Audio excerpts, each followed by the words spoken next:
El 11 de abril se conmemora el Día del Parkinson. AODEMPER es la Asociación Ourensana de Esclerosis Múltiple, Parkinson y Enfermedades Raras, y estuvo hoy en el Chuo con una mesa informativa para dar a conocer esta enfermedad y concienciar a la población sobre ella.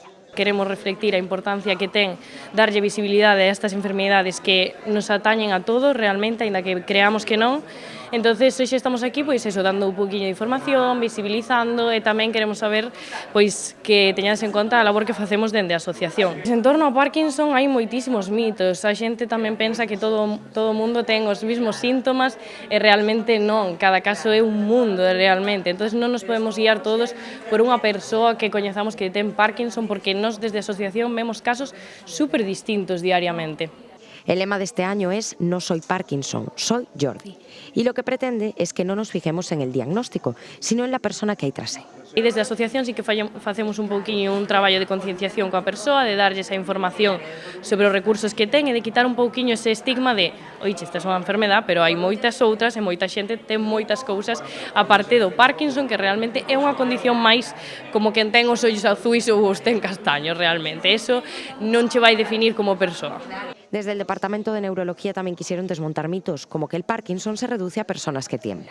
O Parkinson é unha enfermedade neurológica, sí, que afecta sobre todo o movimento dos pacientes. Normalmente a xente, cando pensa no Parkinson, todo o mundo ten a imaxe do temblor, de que a xente tembla co Parkinson, pero o Parkinson é moito máis que o temblor. De feito, non todos os pacientes temblan, só algúns pacientes temblan e outros non. O síntoma principal é a dificultad para moverse, sí, a lentitud. Eso afectalle pois a moitas cousas, afectalle a camiñar, afectalle a facer cousas diarias, como pode ser cuidarse ou asearse, ou outras cousas máis complicadas de traballar ou calquera actividade que implique moverse.